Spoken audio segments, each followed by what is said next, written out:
आप सभी को नमस्कार। मुझे उम्मीद है आप सब अच्छे होंगे, एकदम मस्त होंगे और मस्ती में एकदम तैयारी में लग गए होंगे। तैयारी में अभी से लग जाना है।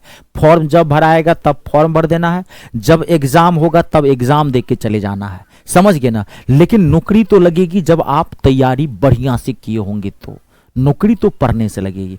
लेकिन आप पढ़ेंगे भी कैसे, ये भी तो पता होना चाहिए। सही तरीका पढ़ा होना चाहिए। पढ़ते तो सब हैं, सबको नौकरी क्यों नहीं लग जाती है? क्यों? क्योंकि सबको सही तरीका पढ़ने का पता ही नहीं है। सबसे बड़ी गलती तो आप लोग तब करते हैं जब अभी, अब देखिए, आप बताइए, बोर्ड ने एनटीपीसी का 2026 का जो वैकेंसी आई है, 3050 वैकेंसी है टोटल। इसके अंदर 28 अक्टूबर से इसका फॉर्म भराना स्टार्ट होगा और बोर्ड ने आपको अभी जानकारी दे दिया, 20 दिन 25 दिन पहले ही जानकारी आपको दे दिया कि भैया हम वैकेंसी निकालेंगे इस टाइम से। क्यों दिया? कुछ तो लॉजिक लगाइए, थोड़ा दिमाग लगाइए कि जो स्टूडेंट्स पढ़ने वाला होता है वो अभी से लग गया। क्योंकि अब ये तो कंफर्म हो गया कि फॉर्म भी निकलेगा, फॉर्म भी भरेंगे, एग्जाम भी होगा, एग्जाम देंगे, लेकिन नौकरी तो लगेगी पढ़ने से। तो पढ़ना शुरू कर दीजिए। अभी आपके पास एक परफेक्ट टाइम है, क्योंकि एनटीपीसी में अगर आपको एक जॉब चाहिए तो ये मामूली लेवल नहीं होता है। जो फैक्ट है मैं वही बता रहा हूं। इसमें थोड़ा टाइम लगेगा, आपको अपने जीवन के 4-6 महीना इसको देना पड़ेगा, ईमानदारी से मेहनत करनी पड़ेगी, तभी नौकरी लगेगी। यही सत्य है, इस सत्य को स्वीकार कर लीजिए। और अभी से अगर आप थोड़ा सा 4 घंटा 5 घंटा हल्का सा पढ़ने लगेंगे ना, तो आपके माइंड पर प्रेशर भी नहीं बनेगा और खेल खेल में आप पूरा सिलेबस भी कवर कर लेंगे। लेकिन 90% स्टूडेंट क्या करते हैं, पहले वो फॉर्म भराने का वेट कर रहा है, अभी घूम रहा है, देश दुनिया देख रहा है, फिर वो फॉर्म भरेगा। आधा टाइम तो फॉर्म भरने तक आपने निकाल दिया, फिर वो एग्जाम डेट का इंतजार करेगा। जब वो 30 दिन 40 दिन बचा रहता है तब वो तैयारी करने की कोशिश करता है। तब क्या करेंगे? अब पछतात होत किया जब चिड़िया चुग गई खेत। पहले सोचना चाहिए था आपको ये बात। इसलिए लोहा जब गर्म हो तभी हथौड़ा मारना चाहिए। इसलिए आपका लोहा गर्म हो चुका है, क्योंकि वैकेंसी डेट क्लियर कर देगा। तो आप सही तरीके से पढ़ें। मैं इस वीडियो के अंदर आपको संपूर्ण जानकारी दे दूंगा कि एनटीपीसी का 12th बेस पे सिलेबस क्या है, उसका आपको कौन सा पेपर कैसे पढ़ना है, कितने क्वेश्चंस आने हैं, किस में कितने पेपर होंगे, इसकी मेरिट लिस्ट कैसे बनेगी और आप तैयारी कैसे करेंगे। ठीक है, तो चलिए स्टार्ट करते हैं। सबसे पहले मैं एक बार आपको हाईलाइट कर दूं, अंडर ग्रेजुएट लेवल यानी कि 10+2 लेवल पे 3050 टोटल वैकेंसी है और इसका फॉर्म भराना 28 अक्टूबर से स्टार्ट हो जाएगा, 27 नवंबर तक इसका फॉर्म भराएगा। ठीक है, 18 से इसमें 30 तक एज है जनरल वालों के लिए, ये सब मैंने अलग से बता भी दिया था। ओबीसी वालों के लिए 3 साल की छूट है, एसटी एससी वालों के लिए 5 साल की छूट है। इसमें 2 पेपर होते हैं, ध्यान रखिएगा, पीटी मेंस और एक स्किल टेस्ट भी होता है, टाइपिंग टेस्ट। तो वो उनके लिए होगा जो टाइपिंग वाले फॉर्म भरेंगे। एक चीज आप सुन लीजिए, 10+2 लेवल पे ना कई तरह के पोस्ट हैं, उसमें कुछ ना टाइपिस्ट वाले पोस्ट हैं, जूनियर टाइपिस्ट पोस्ट है। तो जिसमें टाइपिस्ट वाला लगा होगा वो फॉर्म आप मत भरिएगा। आप भरिएगा अगर आपको टाइपिंग आती है तो फिर आपको 3 पेपर हो जाएगा। CBT 1 पहला पेपर, पीटी समझ लीजिए, फिर मेंस होगा और फिर स्किल टेस्ट, टाइपिंग भी हो जाएगा। अगर आपको टाइपिंग नहीं आता है तो वहां लिखा हुआ है, जब आप फॉर्म भरेंगे तो पोस्ट के आगे या होगा तो मैं अलग से वीडियो बना भी दूंगा।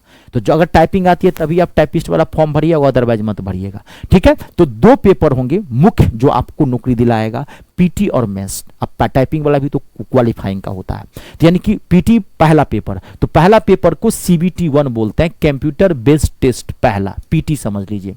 इसमें इंग्लिश नहीं आएगी, मैथ, रीजनिंग और जीके जीएस आएगा। तो इसमें पहला CBT 1 में जीके अंदर, जीके जनरल अवेयरनेस के 40 क्वेश्चन होंगे, 40 मार्क्स का होगा। जनरल अवेयरनेस का मतलब क्या हो गया? GK plus GS, general knowledge plus general science. अच्छे से पढ़िएगा, ठीक है। 40 क्वेश्चन होंगे, 40 मार्क्स का होगा। मैथ 30 क्वेश्चन होंगे, 30 मार्क्स का होगा। इसका मैथ बहुत जबरदस्त होता है, एडवांस में ट्रिगो, ज्यामिति, बीजगणित, अलजेब्रा, ज्योमेट्री, पॉलीगन, बहुभुज, बहुत अच्छा मैथ का लेवल होता है। मैं अपने YouTube चैनल पर इसका PYQ करवाऊंगा, डोंट वरी, घबराइए मत। मैथ 30 से 30 क्वेश्चंस आएंगे, 30 मार्क्स का। रीजनिंग ये इजी सेक्शन में आता है, 30 क्वेश्चन इसके भी होते हैं, 30 मार्क्स का होता है। टोटल 100 क्वेश्चंस होते हैं, 100 मार्क्स का ये पेपर होगा। 90 मिनट का टाइम दिया जाएगा और 1/3 नेगेटिव मार्किंग होती है, 1/3। गलत क्वेश्चन करेंगे 1/3 मार्क्स आपका काट लिया जाएगा। ठीक है, अब से दूसरा जो पेपर होता है उसे बोलते हैं CBT 2। CBT टू होता है, कंप्यूटर बेस्ड टू। सेम देखिए सब्जेक्ट वही रहते हैं, आपको इसमें खाली क्या होगा, क्वेश्चंस बढ़ जाएंगे।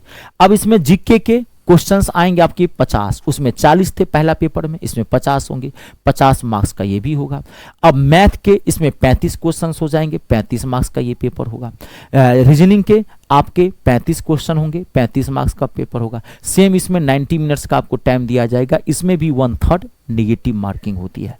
तो आप कहेंगे सर कि पहला पेपर में भी मैथ रीजनिंग जीके जीएस और इस पेपर में भी मैथ रीजनिंग जीके जीएस, तो फर्क क्या है? फर्क क्या है समझिए।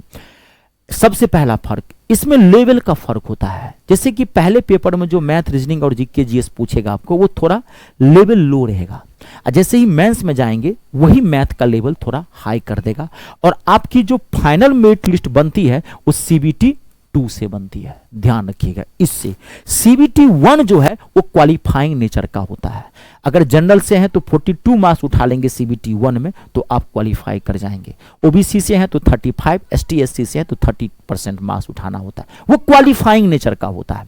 लेकिन इसमें मेन आपका यही पेपर है, सीबीटी 2 ही आपको फाइनल मेरिट लिस्ट में पहुंचाएगा। और स्किल टेस्ट जो होता है, अगर आप टाइपिस्ट पोस्ट के लिए फॉर्म भरें, वो भी क्वालिफाइंग नेचर का होता है। आई बात समझ में?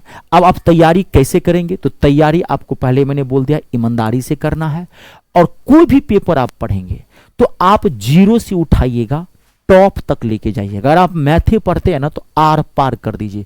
प्रीवियस ईयर क्वेश्चन बाद में बनाइएगा जब आपको पूरा सिलेबस कवर हो जाए, क्योंकि अगर देखिए अगर आपको मैथ आता ही नहीं है ना तो आप प्रीवियस ईयर क्वेश्चन कितना भी बना लीजिए, आपको कभी भी मैथ में क्वेश्चंस नहीं कर सकते हैं पूरा। क्योंकि आपको मान लीजिए आप ट्रिगो पढ़े ही नहीं है और ट्रिगो का क्वेश्चन बनाने के लिए चल गए, ट्रिगो का कॉन्सेप्ट नहीं पता है आपको, लाभ हानि का आपको कॉन्सेप्ट नहीं पता, लाभ हानि चैप्टर आपने नहीं पढ़ा है, आप कितना भी क्वेश्चन बना लीजिए कॉन्सेप्ट क्लियर नहीं है। तो क्वेश्चन से चैप्टर नहीं क्लियर होते हैं, चैप्टर पढ़ने से क्वेश्चन क्लियर होता है।